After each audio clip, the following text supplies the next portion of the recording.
cintanya, kasihnya yang begitu ajaib. Seringkali hidup kita ini jauh daripada Tuhan.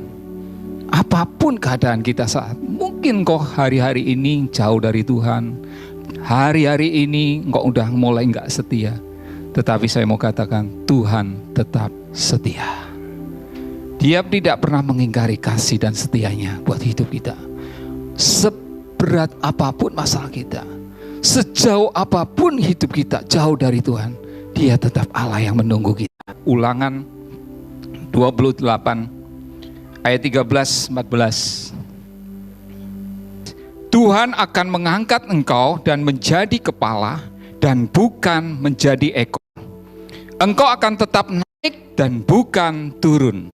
Apabila engkau mendengarkan perintah Tuhan Allahmu yang kusampaikan pada hari ini, kau lakukan dengan setia.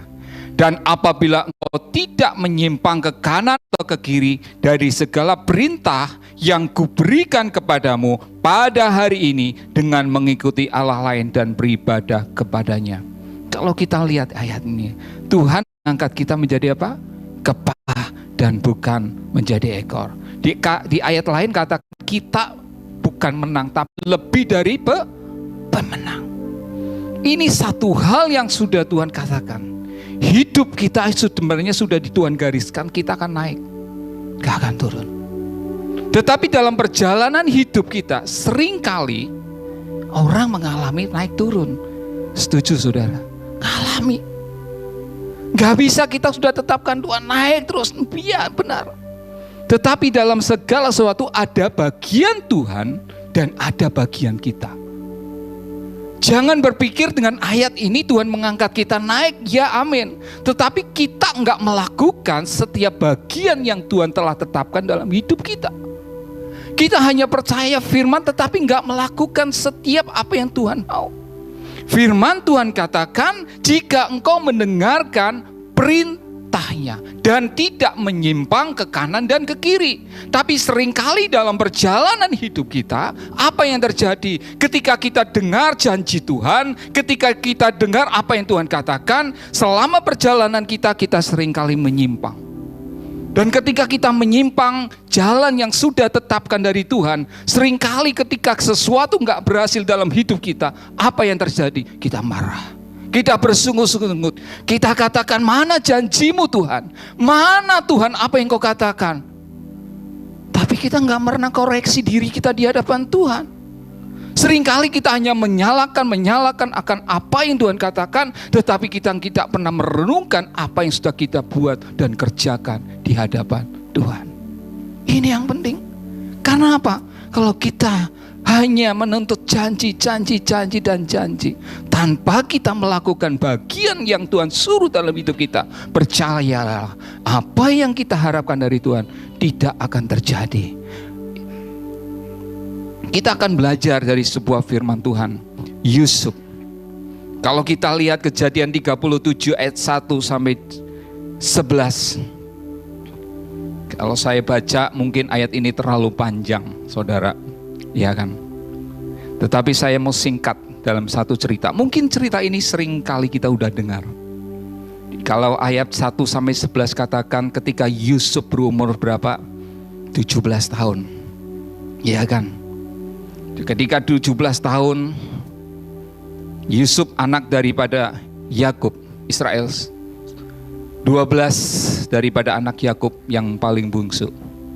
Tetapi apa yang terjadi dari kisah ini? Alkitab katakan, Yakub lebih mengasihi Yusuf. Betul? Mungkin. Yakub lebih mencintai Yusuf.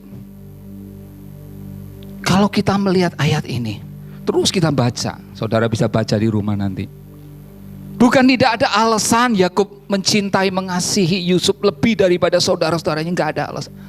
Banyak alasannya kenapa? Karena apa? Yusuf itu dilahirkan pada saat Yakub itu tua. Jadi anak kesayangan ini udah masa tuanya dia lahir Yusuf.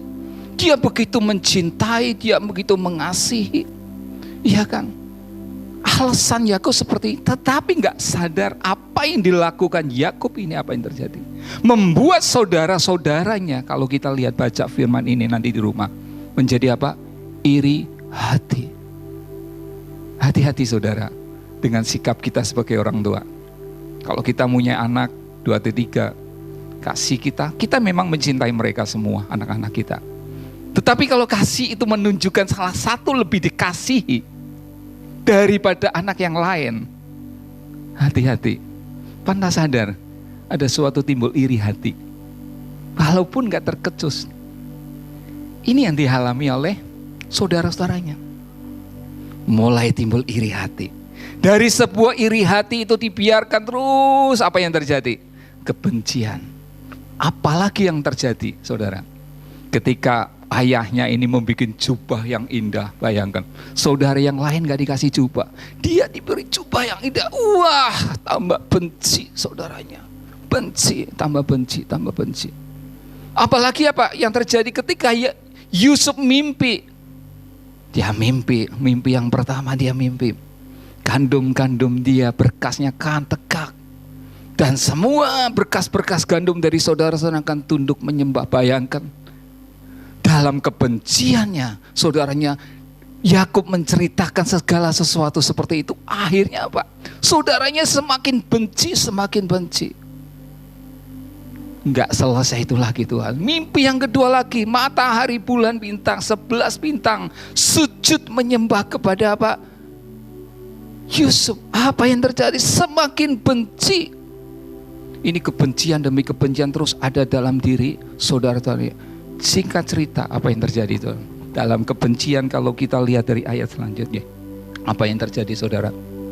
Ketika orang tuanya Yakub menyuruh Yusuf, pergilah untuk menengok saudara-saudaranya yang sedang mengembalakan kambing domba di sana. Pergilah. Enggak ada hati dalam diri Yusuf ini curiga kalau saudara-saudaranya akan membunuh dia. Enggak ada. Dia orang yang polos. Dia nurut apa yang dikatakan daripada orang tuanya. Dia datang, pergilah. Akhirnya apa? Yusuf itu pergi ke Singkem. Dia cari saudaranya ada di Singkem. Ketika dia tanya di Singkem, apa yang terjadi? Enggak ada. Rupanya saudaranya ada di Dotan. Pergilah dia ke Dotan. Ketika di ayat 18 dikatakan apa yang terjadi? Ketika saudara-saudaranya melihat siapa? Yusuf di jalan, apa yang terjadi? Timbullah. Coba kita lihat di ayat 18. Kejadian 37 ayat 18.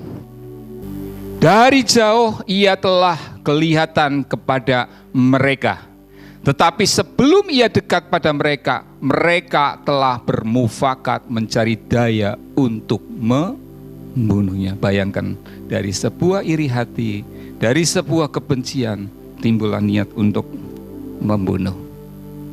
Kalau kita lihat cerita, akhirnya dari cerita itu apa? Kalau hari itu Yusuf dibunuh, maka destiny apa yang sudah Tuhan mimpikan dalam Yusuf selesai. Tetapi kita mau belajar terus apa yang Tuhan mau. Kelihatannya pada saat itu ending selesai.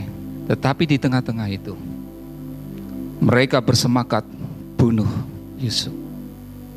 Tuhan pakai siapa? Ruben. Ruben pakai. Jangan bunuh dia. Buat apa kita mengotori tangan kita dengan darah? Lebih baik buang dia ke sumur. Belum sampai di situ. Apa yang terjadi? Tuhan pakai Yehuda. Rencana Tuhan tetap rencana yang indah. Dia pakai Yehuda. Lebih baik apa? Jual Yusuf ke Ismail. Mesir 20 sikal perak. Singkat cerita, dijual Yusuf. Ending kelihatannya udah selesai buat destiny Yusuf. Kalau kita melihat ayat 39 ayat 1 dan 2. Coba Kejadian 39 ayat 1 dan 2.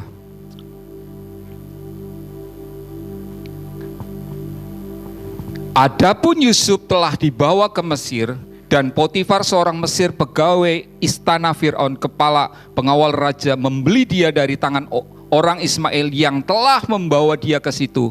Ayat 2 perhatikan. Tetapi Tuhan menyertai Yusuf sehingga ia menjadi seorang yang selalu berhasil dalam pekerjaannya. Maka tinggallah ia di rumah tuannya seorang Mesir. Saudara-saudaranya kelihatannya berhasil menghentikan apa yang Tuhan rencanakan buat Yusuf. Dia bunuh, dia buang, selesai. Tetapi rencana Tuhan di ayat 2, tetapi Tuhan tetap menyertai Yusuf. Hari-hari ini, apapun keadaan kita, saudara, mungkin engkau mengalami hal yang gak enak dalam hidupmu. Engkau rasanya seperti Yusuf, orang yang mengalami tekanan, hal yang gak enak dalam hidupmu. Orang yang dikecewakan, orang yang gak diperhatikan, apapun yang ada dalam hatimu rasanya seperti dibuang Yusuf. Tetapi satu hal yang saudara perlu tahu, kalau Tuhan tetap menyertai dalam rencanamu, tidak ada satupun yang bisa menghentikan kita di hadapan Tuhan. Apa yang Tuhan buat di rumah Potifar, setiap keadaan bisa berubah. Yusuf bukan menjadi seorang budak, tapi diberi kuasa. Bahkan Tuan Potifar pun melihat Yusuf disertai Tuhan. Apapun yang dibuat berhasil. Kalau kita lihat cerita selanjutnya, saudara, apakah Yusuf berhenti dalam titik di mana dia udah merasa berhasil, dia sudah merasa sukses, dia udah merasa berkuasa? Enggak. Dia tetap bergerak. Apa yang terjadi di tengah-tengah kesuksesannya? Timbullah sebuah godaan lagi istri Potifar. Dengan melihat keelokan Yusuf, dengan melihat ketampanannya, dia mulai menggoda dan menggoda. Tapi singkat cerita dari apa yang terjadi, Yusuf tetap bertahan dengan prinsipnya. Dia gak mau melakukan sebuah dosa. Tapi apa yang harus dia tanggung? Yang terjadi, Yusuf dipenjarakan. Hidup kita hati-hati, saudara. Ketika kita sedang di bawah Tuhan, mungkin kita mengalami hal. Tuhan bawa kita mengalami dalam keterpurukan. Tiba-tiba kita diangkat Tuhan naik. Kita seringkali lupa diri. Dengan keberhasilan kita, kita udah mulai lupakan setiap apa yang telah Tuhan janjikan dalam hidup kita. Banyak anak-anak Tuhan jatuh di dalam dosa ketika mereka merasa sudah berkuasa, mereka sudah berhasil. Godaan ketika datang, mereka sudah mulai kompromi demi kompromi dengan melakukan sebuah dosa, tidak lagi melihat apa yang sudah Tuhan buat dan kerjakan di dalam hidupnya. Tapi kalau saat itu Yusuf tergoda dengan Potifar, saya percaya rencana Tuhan gagal Pak Yusuf. Tetapi bersyukur, di ayat 21 dikatakan, coba kita Kejadian 29, Kejadian 39 ayat 20. Kejadian ayat 20. Lalu Yusuf ditangkap oleh tuannya dan dimasukkan ke dalam penjara, tempat tahanan-tahanan raja dikurung. Demikian Yusuf dipenjarakan di sana. Ayat 21. Tetapi Tuhan menyertai Yusuf dan melimpahkan kasih setianya kepadanya dan membuat Yusuf kesayangan bagi kepala penjara itu. Amin, saudara. Tuhan sanggup mengadakan segala apapun rasanya. Mungkin saat ini kita ketika Tuhan angkat kita naik, kita mungkin pada saat kita sudah dibawa naik Tuhan, kita tetap mempertahankan iman dan percaya kita tetap mempertahankan sikap kita, kesetiaan kita, ketaatan di dalam Tuhan, dan kita membayar harga dari setiap itu. Kita rasanya, kok Tuhan ikut Tuhan aku semakin terpuruk. Berapa sering kali anak-anak Tuhan seperti itu ngalami, kok Tuhan kok kayak gini, aku harus ngalami yang gak enak, aku harus ngalami tekanan. Tetapi kalau engkau tetap pegang firman di dalam hidupmu, percayalah, ayat 2 tahun, tetapi Tuhan tetap menyertai Yusuf. Sekalipun ada di dalam penjara, membuat penjara itu, kepala penjara, hormat kepada Yusuf. Dari hal ini, apakah Tuhan selesai? No. Sekali lagi, apa yang terjadi yang dilakukan Tuhan? Gak lama dari kejadian itu, tiba-tiba juru minum, juru roti ditangkap atas sebuah kesalahan, benar? Di dalam penjara, satu penjara dengan Yusuf. Ketika mereka, singkat cerita, ketika juru minum itu gelisah, Yusuf melihat, kenapa hatimu gelisah? Aku mimpi tapi aku gak ngerti mengartikan mimpi itu.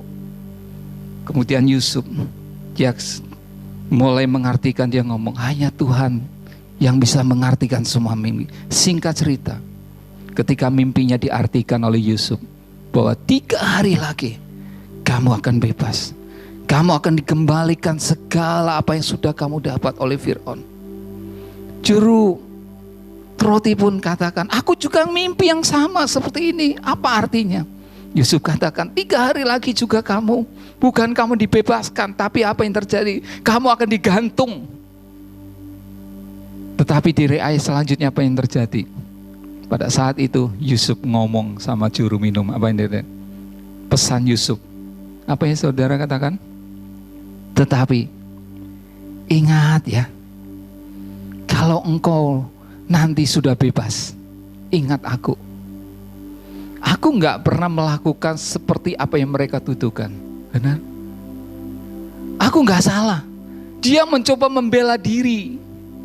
Kepada apa? Juru minum, sampaikan nanti kepada raja ya, kalau engkau bebas. Tetapi apa yang terjadi? Setelah bebas, apa yang terjadi? Juru minum itu melupakan apa yang Yusuf katakan. Baru setelah apa? 2 tahun. Raja tiba-tiba ngimpi. Setelah ngimpi enggak ada bisa mengartikan. Juru minum itu akhirnya dipanggil. Aku beringat. Di penjara pernah seorang Ibrani mengartikan mimpi itu. Dari mimpi itu aku dibebaskan sama seperti hari ini. Akhir singkat cerita dari Fir'aun itu, dipanggillah Yusuf untuk mengartikan mimpi. Dan singkat cerita dari kisah itu, Yusuf diangkat Tuhan.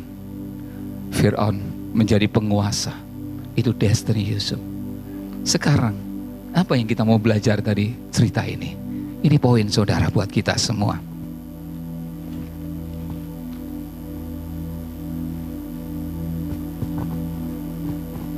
Saya percaya bahwa kita semua ingin hidup kita disertai Tuhan. Amin. Kita mau semua dari hidup kita ini, hidup kita diberkati Tuhan. Itu sebuah yang kita rindukan buat kita semua. Janji Tuhan kalau bisa semua tergenapi buat setiap hidup kita ini. Buat kita semua janji setiap Tuhan.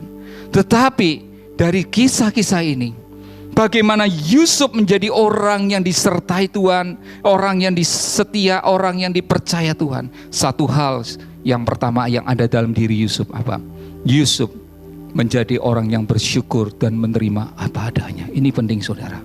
Kalau saudara ingin hidup saudara disertai Tuhan, menjadi destiny Tuhan nyampe dalam hidup kita ini. Pertama, ucapkan syukur, menerima segala apapun yang Tuhan izinkan terjadi dalam hidup saudara. Perkara yang enak dan tidak enak, terimalah dengan ucapan syukur. Kita nggak pernah tahu rencana seburuk apapun yang Tuhan izinkan terjadi dalam hidup kita. Kalau itu bagian rencana Tuhan, percayalah itu demi kebaikan Tuhan kita dalam setiap apa yang Tuhan rencanakan. Mulainya firman Tuhan katakan, coba kita baca di dalam Tesalonika 5. 1 Tesalonika 5 kelihatannya.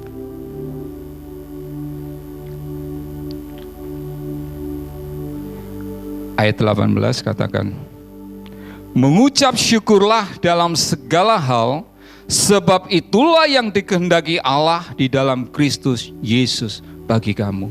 Yang pertama yang harus ada dalam hidup kita ini, mengucap syukur dalam segala hal. Inilah yang Tuhan kehendaki dalam diri kita. Mengucap syukur dalam segala apa yang baik dalam hidup itu gampang saudara. Tetapi kalau keadaan yang tidak enak dalam hidup kita, percaya itu susah, gak gampang. Tetapi semua pun yang Tuhan izinkan itu baik. Yusuf ketika dia mimpi, malah dia mimpi yang begitu indah. Tetapi kenyataannya apa saudara? Dia mengalami perjalanan yang gak enak. Dia harus mau dibunuh, dia harus dipenjara. Tetapi Yusuf tetap mempertahankan iman dan percaya. Yang kedua, cepat saja. Kejadian 39 ayat 9b. Yang kedua adalah takut akan Tuhan. Coba Kejadian 39 ayat 9b.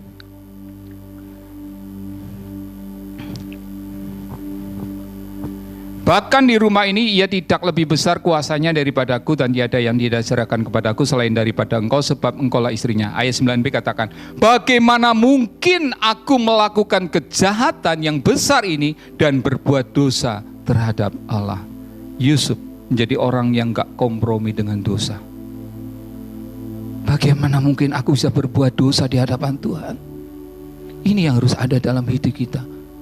Hari-hari ini dunia semakin berat. Keadaan dunia bukan menjadi baik, akan lebih susah ke depan, hari-hari ke depan. Hari-hari ke depan akan mengalami masa-masa yang benar-benar, saudara, banyak tawaran dunia akan kita datang dalam setiap hidup kita ini. Godaan-godaan akan datang dalam hidup kita. Apakah kita tetap punya pilihan untuk tetap pegang di dalam janji dan firman Tuhan? Apakah kita mau kompromi dengan dosa? Kita melakukan seperti apa yang dunia mau. Kita harus menjadi anak-anak terang yang harus berbeda di dalam Tuhan. Ini yang penting. Jangan kompromi. Orang lain boleh melakukan apapun, tetapi kita di dalam Tuhan tetap harus pegang janji dan firman-Nya tetap tergenapi dalam hidup kita. Ini gak mudah, saudara. Karena apa? Dalam kehimpitan, dalam keadaan apapun, mungkin banyak yang akan menawarkan, kamu lakukan yang seperti ini. Orang lain kok bisa, kenapa kamu enggak? Mulai kita menego diri kita. Iya ya,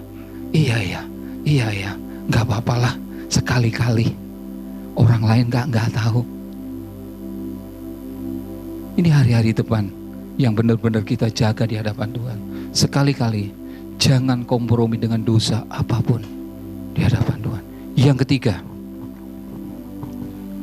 Wahyu 2 ayat 10. Wahyu 2 ayat 10. Jangan takut terhadap apa yang harus engkau derita. Sesungguhnya iblis akan melemparkan beberapa orang dari antaramu ke dalam penjara supaya kamu dicobai dan kamu akan beroleh kesusahan selama 10 hari. Hendaklah engkau setia sampai mati dan aku akan mengaruniakan kepadamu mahkota kehidupan. Tuhan yang mau dalam hidup kita setia sampai mati. Ukuran setia kita bukan waktu yang ada. Aku udah setia 20 tahun. Aku ikut Tuhan dari mulai lahir, mungkin ayah orang tua udah Kristen, sekarang udah 30-50 ikut Tuhan, setia. Gak jaminan. Tetapi sampai mati, sampai kita menghembuskan napas terakhir, itulah kesetiaan kita. Jangan mengukur diri kita, aku dulu setia, aku dulu melayani, aku dulu ini dulu. Gak ada artinya. Yang terpenting langkah akhir kita yang menentukan. Jangan sampaikan yang terdahulu yang menjadi yang kemudian. Kita merasa sudah melakukan banyak hal, tapi sekarang kita jauh. Nanti gak ada artinya. Yang diukur Tuhan akhir bagaimana kita hidup. Ini yang menentukan. Bukan berarti kita enggak lakukan yang pertama yang kita lakukan, enggak. Kalau begitu lebih baik kita nanti aja Tuhan, kalau kita mau panggil langkah terakhir. Tidak demikian juga. Jadi menentukan bagaimana engkau mengambil sikap hari ini di hadapan Tuhan. Tuhan, aku mau berjalan seperti apa yang Kau mau. Tuhan, aku mau setia, aku mengikuti firman-Mu Tuhan. Mulai hari ini, detik ini, sampai rencana Tuhan terjadi. Inilah yang harus kita kawal sampai akhir hidup kita. Sampai setia.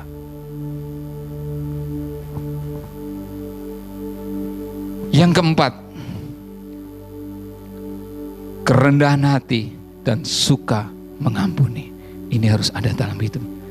Yusuf, orang yang punya kerendahan hati. Coba kita buka di dalam Kejadian 45 ayat 5. Kejadian 45 ayat 5. Tetapi sekarang janganlah bersusah hati, janganlah menyesali diri karena kamu menjual aku ke sini, sebab untuk memelihara kehidupanlah Allah menyuruh aku mendahului kamu. Ayat 6. Karena telah 2 tahun ada kelaparan dalam negeri ini, dan selama 5 tahun lagi orang tidak akan membajak atau menuai. Ayat 7. Maka Allah telah menyuruh aku mendahului kamu untuk menjamin kelanjutan keturunanmu di bumi ini, dan untuk memelihara hidupmu sehingga sebagian besar daripadamu tertolong. Ayat 8. Jadi bukanlah kamu yang menyuruh aku ke sini, tetapi Allah. Dialah yang telah menempatkan aku sebagai bapak bagi Firaun dan tuan atas seluruh istananya, dan sebagai kuasa atas seluruh tanah Mesir. Yusuf tidak melihat setiap apa yang saudaranya lakukan menjadi satu dendam, tetapi bagian dari setiap rencana Tuhan. Kalau hari ini engkau diperlakukan orang di sekitarmu yang gak enak, mungkin engkau terzolimi, engkau ditipu, apapun keadaanmu saat ini, jangan kau marah dengan keadaan apapun terhadap orang lain. Bagaimana kita bisa bersikap seperti Yusuf? Ini bagian rencana Tuhan yang ada dalam setiap hidup kita. Amin. Ini yang penting, yang harus ada dalam diri kita. Jangan kita merasa, oh itu karena dia, ini karena dia, aku mengalami ini seperti ini. Ada satu dendam ada dalam diri kita. Akhirnya apa? Kita marah, kita jengkel, kita balas dengan apa? Yusuf bisa melakukan pembalasan enggak? Bisa, dengan sangat bisa. Dia kuasa, bisa juga. Dia jebloskan setiap saudara-saudaranya. Dia bunuh semua, bisa enggak? Bisa, amat bisa. Setiap orang, saya mau katakan, ketahuan sebuah karakter ketika apa? Dia punya kuasa, dia punya kedudukan, dia punya segalanya. Karakter orang akan terlihat. Setuju saudara? Coba ketika orang diberi, ketika orang diberkati, dia naik tinggi. Karakter dia akan lihat seperti apa ketika dia berkuasa. Apakah dia punya sikap kerendahan hati? Tetap sama seperti apa yang Tuhan mau. Banyak orang ketika di bawah Tuhan naik, dia lupa. Merasa dia sudah memiliki semuanya. Dia merasa dia sebagai penguasa, merasa sombong. Akhirnya apa? Hati-hati. Tuhan bisa jatuhkan dia lagi. Contohnya siapa? Saul. Karena ketidaktaatan Saul sebagai raja yang sudah Tuhan pilih, jatuh, gantikan Daud. Jangan sampaikan hidup kita ini digantikan karena kesalahan apa yang kita buat. Semuanya tergantung bagaimana respon kita di hadapan Tuhan. Ini yang menentukan. Yang kelima, yang terakhir, apa yang Tuhan suka di dalam diri? Kolose 3 ayat 23. Kolose 3 ayat 23. Apapun juga yang kamu perbuat, perbuatlah dengan segenap hatimu seperti untuk Tuhan dan bukan untuk manusia. Ini yang penting saudara. Apapun yang kamu lakukan, apapun yang kamu kerjakan, biarlah kita untuk melayani Tuhan. Jangan pernah pandang siapapun. Kalau hari-hari ini Tuhan gerakan kita untuk melakukan bagian seperti apa yang Tuhan mau, lakukan seperti engkau melakukan untuk Tuhan. Ini gak gampang saudara, tapi bukan berarti tidak bisa. Dan satu hal yang lagi di ayat 1 Korintus 15 ayat 10.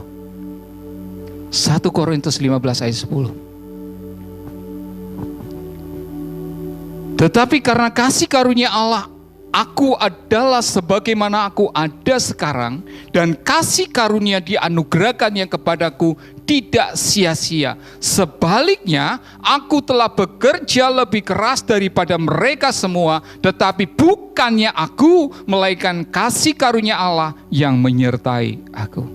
Saudara yang Tuhan inginkan dalam hidup kita, janganlah kita menjadi orang yang lamban di dalam Tuhan. Janganlah kita menjadi orang yang bermalas-malasan, cuek dengan keadaan apapun. Yang hari-hari ini Tuhan mau, kerja untuk apa yang Tuhan mau.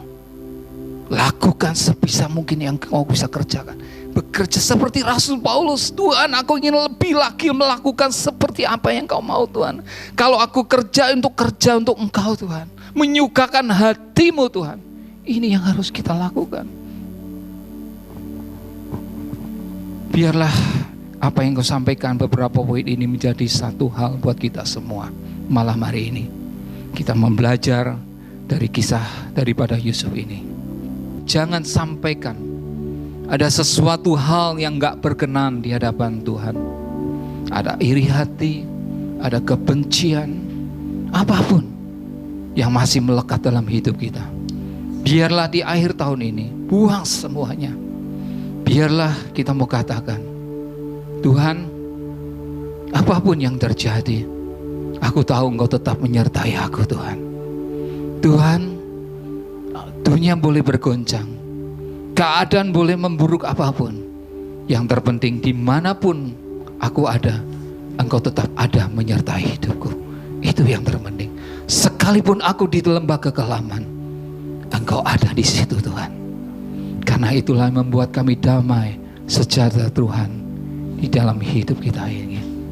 Kita tidak bisa menghentikan apapun menjadi apa yang menjadi kata orang. Jangan hari-hari ini hidup kita ditentukan oleh apa menjadi kata orang. Enggak. Tetapi berjalanlah seperti apa yang Tuhan mau.